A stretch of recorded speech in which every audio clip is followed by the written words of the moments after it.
Okay, let's dive in. If you've been anywhere near the internet lately, you've seen it, right? This explosion of AI. Oh, absolutely. Generative AI, Yeah. especially. Things like, LLMs. Large language models, they're pretty incredible what they can do.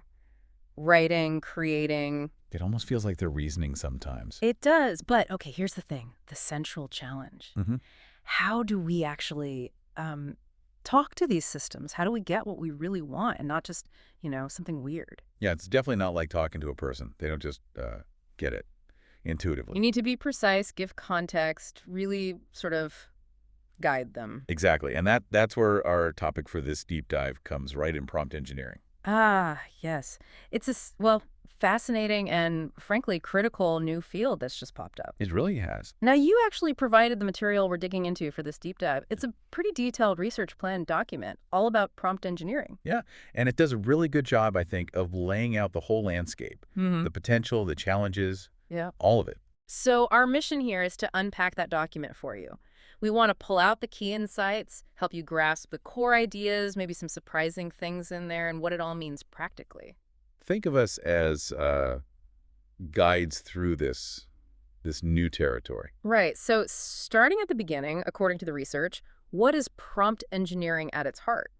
Well, at its core, it's described as this meticulous process. You're designing, crafting, and then constantly, tweaking and optimizing the instructions you give the AI. The prompts. Exactly, the prompts. The goal is always to get back outputs that are, well, what you actually wanted. Accurate, relevant, maybe in a specific style or format. So it's about choosing the right words, structuring the request, maybe even symbols. Yeah, sometimes. It's all about steering the AI's behavior effectively. And the document calls it both an art and a science almost immediately. I like that. Me too. Yeah. It signals it's not just, logical commands like programming. There's creativity involved, intuition, and a lot of trial and error, experimentation. You try something, see the output, tweak it, try again. Exactly. Refine, refine, refine. It's this continuous cycle. That iterative part feels really key. It's not just input X, get output Y. Not at all. You're basically bridging this gap, right, Mm. between what you intend, complex human thought, and how the AI actually processes information. And doing that unlocks its capabilities. Yeah. Makes it understand better. Yeah, helps unlock those kind of hidden potentials within the model, lets it grasp more complex instructions. And a really, really crucial point made early on in the research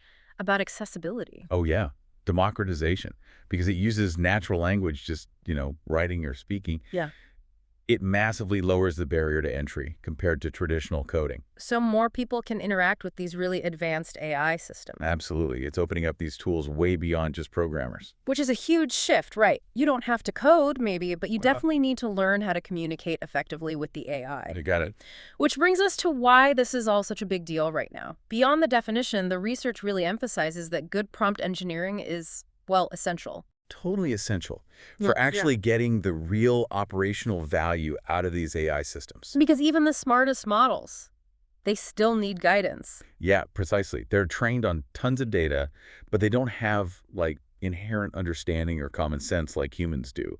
They're not thinking independently. So the prompts give them the context, the instructions, the guardrails. Exactly. That's what steers them to give you the specific results you're actually after. And getting that right isn't just about any output. It's about useful, reliable output. Right. Good prompts boost accuracy, consistency, the overall usefulness of the AI. And there's a business angle too, isn't there? About cost. Oh, yeah. The research points that out clearly. Yeah. Well-optimized prompts can actually cut down deployment costs. Yeah. Less wasted computation. Yeah. Makes sense. A bad prompt might make the AI just generate junk you throw away, but it still costs processing power. Exactly. And the market data really drives this home. Okay, what does the data say? The global prompt engineering market. It's projected for this massive growth, a compound annual growth rate, CAGR, of roughly 32.9%. Wow, 32.9% year-over-year growth. Between 2025 and 2034, yeah. That kind of number tells you this isn't just some fad, it's shaping up to be a major area. It definitely suggests it's becoming, I don't know, a core skill, maybe even a whole profession. Right.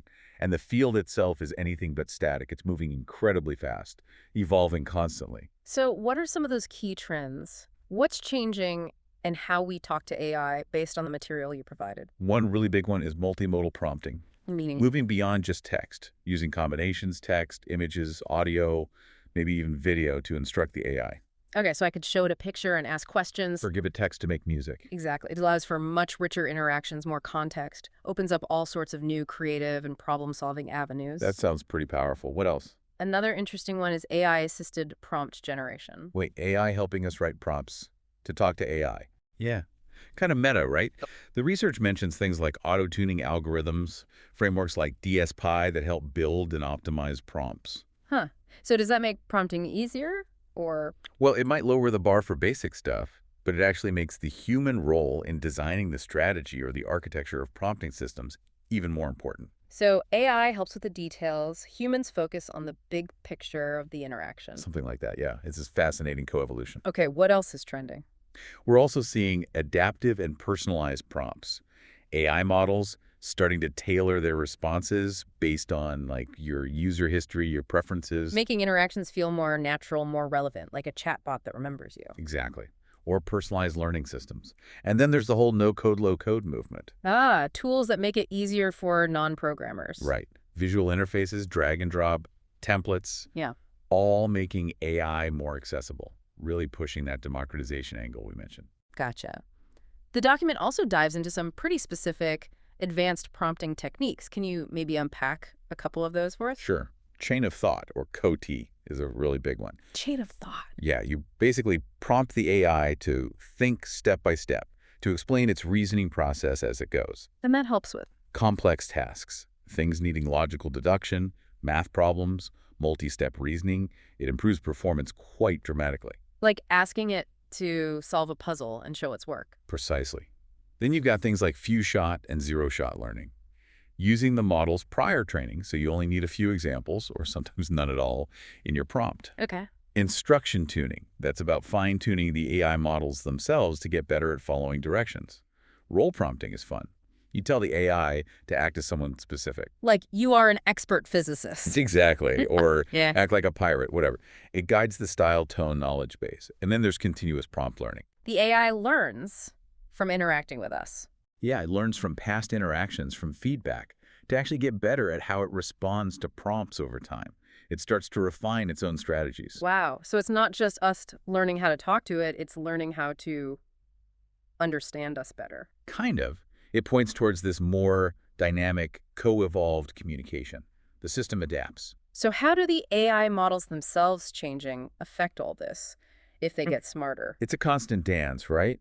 More capable models, maybe with better reasoning, might need less hand-holding for simple things. They might infer your intent better. Which could shift our role. Possibly. Maybe more towards higher-level strategy.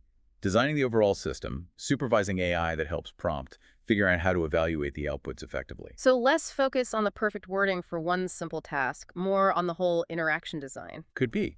But the research stresses being able to clearly articulate your goals, the nuances you want. That remains absolutely critical, especially with more powerful systems. Makes sense. The whole field is just moving so fast. In constant flux, exactly. Driven by how fast the AI itself is developing. Okay, so with all this complexity, this evolution, it's clear it takes skill. What kind of skills are needed, according to the research? It sounds like a mix. It really is multifaceted. You Yeah. definitely need a solid technical foundation. Like understanding how the models work, LLMs, NLP. Yep.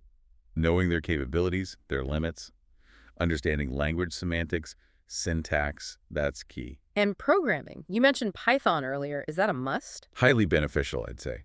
Not always essential for every role, maybe, but crucial for interacting with APIs, automating tests, integrating AI into other software. Right, using the APIs to go beyond just the web chat interface. Exactly, and being familiar with the platforms and tools, cloud provider AI services, frameworks like LangChain, Prompt Layer, that's becoming standard. And, of course, really mastering those advanced techniques we talked about. It's not all technical, is it? The research seemed to emphasize analytical and creative skills, too. Oh, absolutely. Critical thinking is huge. You need to look at what the AI puts out and really analyze it. Spot errors, biases, weird inconsistencies. And then figure out why it did that and how to fix it with the prompt, like debugging via instruction. Exactly. Which leads straight into iterative refinement. The document hammers this home. It's central.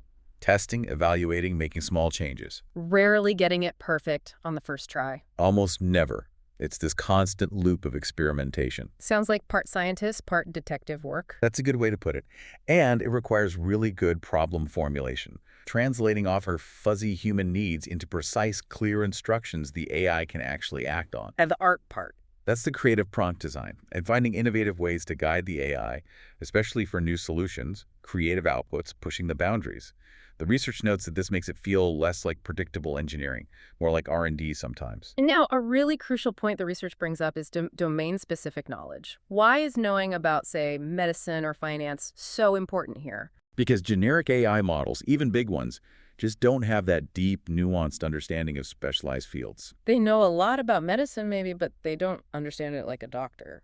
Exactly. So if you have expertise in healthcare or finance or law, your prompts will use the right terms, account for context, align with regulations like HIPAA or FINFINA, things a generalist might miss. So a medical prompt written by a medical expert will be way more effective and safer than one written by someone outside the field. Almost certainly. And this leads right into that T-shaped idea in the document. G-shaped. Yeah, combining broad AI and prompting knowledge, that's the horizontal bar of the T, with deep expertise in one specific area, the vertical stem. Ah, so you need both. The general AI skill and the deep subject matter knowledge. That's where it gets really powerful. Subject matter experts becoming great prompters or prompt engineers specializing deeply in an industry. That's the sweet spot. Makes sense. And what about softer skills? It's still vital. Communication, clear, precise language for AI and humans. Collaboration, you're often working with data scientists, product folks, legal teams. Adaptability and continuous learning non-negotiable in this field. And strong linguistic skills, really understanding language nuances helps craft better prompts. The document mentioned this blend of tech and humanities skills makes it an interesting field. Yeah, potentially attracting a more diverse group of people than maybe traditional software engineering.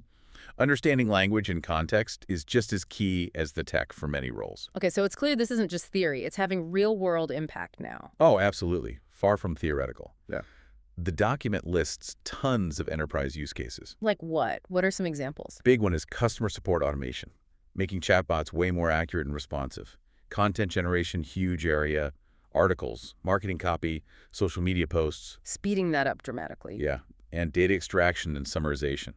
Pulling key info from long legal docs or research paper. That sounds incredibly useful. It is. Also code generation, helping developers write snippets, debug, document code. SEO, generating optimized content. Decision support, analyzing data for business insights. And in regulated fields, compliance and risk management. Ensuring AI outputs meet standards in finance or healthcare. Exactly. Plus, personalized recommendations, e-commerce, media, healthcare itself, image analysis prep, summarizing records, education personalized tutoring, learning materials, even generative design and R&D. Using AI as an innovation partner. Yeah, exploring novel solutions, new concepts. That really does feel transformative, not just doing old tasks faster, but maybe doing entirely new things, augmenting creativity. That's the really exciting part, I think. And the research backs us up with some really concrete numbers. Yeah. ROI, business value. Okay, lay some of those numbers on us. Where's the proof of this value? They're pretty impressive.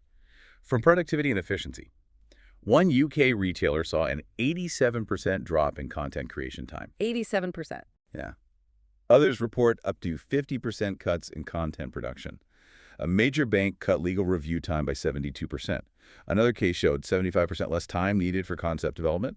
On average, maybe a 30% productivity bump across relevant tasks. Those are huge gains. And they translate directly to cost savings, that bank. They estimated $1.2 million saved annually just on legal labor. Wow. Okay. What about quality? Does it actually improve things? Seems so. Good prompting is linked to things like a 76% reduction in AI errors in some cases, and a 34% increase in user satisfaction with AI tools when prompting skills are prioritized. Better outputs, happier users. Makes sense. And that impacts customer experience. One retailer saw a 40% jump in user interaction after rolling out AI-personalized content based on good prompting. And the bottom line? Revenue. Clear links there too, that UK retailer. They also saw a 34% increase in conversion rates. Other firms using AI for data analysis, when prompted well, saw up to 40% ROI in the first year. And risk. Examples there too. Risk mitigation. That bank doing legal review also reported a 25% drop in compliance penalties. The AI helped catch things. Okay, these aren't trivial numbers. This really paints a picture of prompt engineering moving from like an experimental thing to a core strategic function. Absolutely. Direct impact on the bottom line, revenue, cost, risk. And the research mentioned an ecosystem growing around it, marketplaces, tools. Yeah, prompt marketplaces like prompt-based, specialized management tools. Hmm. It shows the field is maturing, becoming more formalized. People are even talking about prompt assets as valuable IP. Right, a well-crafted prompt could be a company secret. Could be. Okay, so we've seen the power, the value, the skills, but what about the downsides, the challenges? What makes this hard day to day? There are definitely significant hurdles. A big one everyone talks about is AI Where hallucinations. the AI just makes stuff up, Right. but confidently. Exactly. Sounds plausible, totally wrong. Requires really careful prompting, validation, trying to guide it towards factual grounding, but it's tough. And getting really subtle or creative stuff is hard too, right? Yeah, the complexity for nuanced tasks, eliciting deep understanding, ambiguity, real breakthrough creativity, Yeah. takes a lot of skill and iteration. You're also always dealing with model limitations. Every AI has gaps, biases, weird You get quirks. knowledge gaps, flawed reasoning sometimes, just unpredictability. You Yeah. have to work around those. And security. I've heard about prompt injection. That's a major one. Prompt injection, malicious instructions hidden in input data that can hijack the AI's behavior. The research suggests secure prompt engineering is probably going to have to become its own specialty to deal with this. Wow, okay. And just keeping it consistent when you use it a lot. Consistency at scale is a real challenge. Getting the same quality, tone, format across maybe millions of interactions. Very difficult. Oh. And finally, just the cost of bad prompts. Right, wasting compute time. Exactly. It's not just bad output, it's wasted money, especially at scale. So tackling these things, hallucinations, consistency, it really underlines that this needs rigor, testing, validation, like QA for software. Totally. The input might be natural language, but the discipline needs to be rigorous. Which brings us to the big question about the future. Based on the research you looked at, is this going to be its own job, a specialized profession, or just a skill everyone needs? The research really digs into this debate.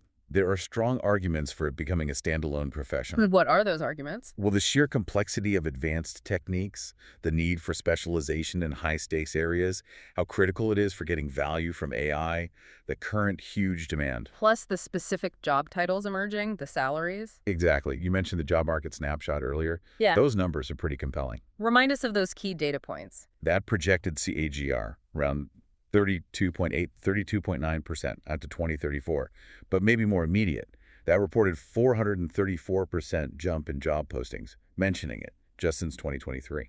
400%? That's wild. It's massive growth, and it's creating specific titles: prompt engineer, AI prompt engineer, generative AI lead, conversational designer, LLM interaction engineer. Even AI product managers focused on this. And the pay reflects that demand. Seems so. The data suggests U.S. averages around $110 for 2025, but ranges are huge. 95K may be entry, up to 270K plus called, potentially even higher for senior specialized roles in top companies or fields like tech and finance. $200 to 375K isn't unheard of. Wow. And having certifications can boost that, maybe up to 27% higher wages, according to one source. Okay, those numbers definitely argue for specialized profession, at least at the high end. They do. And the responsibilities listed: designing frameworks, testing, minimizing bias, developing tools, evaluating performance, go way beyond just writing single prompts. But what's the counter argument? That it just becomes an integrated skill everyone has. That perspective focuses on AI tools getting easier to use, AI helping with prompting. The idea is that basic prompting might become so widespread, so intuitive, that you don't need a dedicated expert for every task. Like how most office workers learn to use email without needing an email specialist. Exactly. The research mentioned debates, like in the Wall Street Journal, suggesting the standalone job for general tasks might fade as companies just train existing staff marketers, analysts, writers to prompt within their roles. So what's the most likely outcome, according to the research? Probably a hybrid model. Basic prompt literacy becomes a fundamental skill, like typing or searching online, for many, many knowledge workers. But the advanced stuff remains specialized. Exactly. Advanced prompt engineering, complex architectures, system design, ethics, safety, pushing capabilities, overseeing AI learning that likely stays a specialist domain. Which brings back that T-shaped professional idea. Precisely. You get these super workers with deep domain knowledge plus sophisticated prompting skills. And the research even suggests prompt engineering itself might specialize further. Like software engineering did. Yeah, maybe into roles like ethical prompt auditor, multimodal interaction designer, AI prompt security engineer, things like that. Okay. What other big factors will shape how this plays out long term? Several things mentioned. Obviously, AI model advancements. If models get way more intuitive, the way we prompt might change. Maybe less manual tweaking for simple stuff. Shifting the focus for people. Yeah, maybe shifting the practitioner focus from single prompts to frameworks, supervision, strategy, evaluation. But humans are still needed in the loop. Oh, absolutely. The research stresses the enduring need for human guidance. AI doesn't get real-world nuance, context, ethics, goals on its own. We need to provide that bridge. Plus, everyone needs constant upskilling. The field changes too fast to stand still. And factors outside AI itself. Right. Real-world constraints, the speed of physical processes, data availability, the sheer complexity of some problems, human structures like laws and culture, even physical laws. The research makes a great point. These limits are exactly where human prompters remain essential, guiding AI within the messy reality it doesn't fully grasp. So where AI hits the limits of the real world, that's where the human skill to guide it becomes crucial. Exactly, navigating that interface. Well, okay, we've really covered a lot from this research document you provided. Defining prompt engineering, seeing how fast it's changing, the mix of skills needed, tech, creative, domain knowledge, soft skills. Then seeing its real-world impact, the ROI, the business value, but also the challenges, the hurdles, the ethical considerations. Right. And finally, thinking about its future may be both a specialized job and a skill everyone needs. The core message, I think, that comes through from the research is that prompt engineering is just this critical enabler. It's how we actually harness AI effectively, efficiently, and hopefully responsibly. The interface between us and the machine. Yeah. And it's fascinating how it's both democratizing access while also creating these new, highly skilled roles. That idea of it becoming a new kind of literacy, prompt literacy, really stands out, like reading or digital skills, may be essential for almost everyone soon. Seems plausible, Yeah. which implies a huge need for education and training. And for understanding that coevolution you mentioned, us pushing AI changing how we prompt. It's this incredibly dynamic relationship. Steering it thoughtfully is key. Absolutely. Responsible stewardship feels like the right note to end on, grounding this power in ethical practice. Essential for making sure AI integration is actually beneficial. This has been a really insightful deep dive. It leaves you thinking, though. With this co-evolutionary dynamic, human prompting getting smarter, AI getting better at being prompted, how does that change how we even think about collaborative problem solving? What happens when the AI isn't just taking orders, but actively helping refine the conversation, maybe even suggesting better ways to ask the question? That's a fascinating thought to ponder.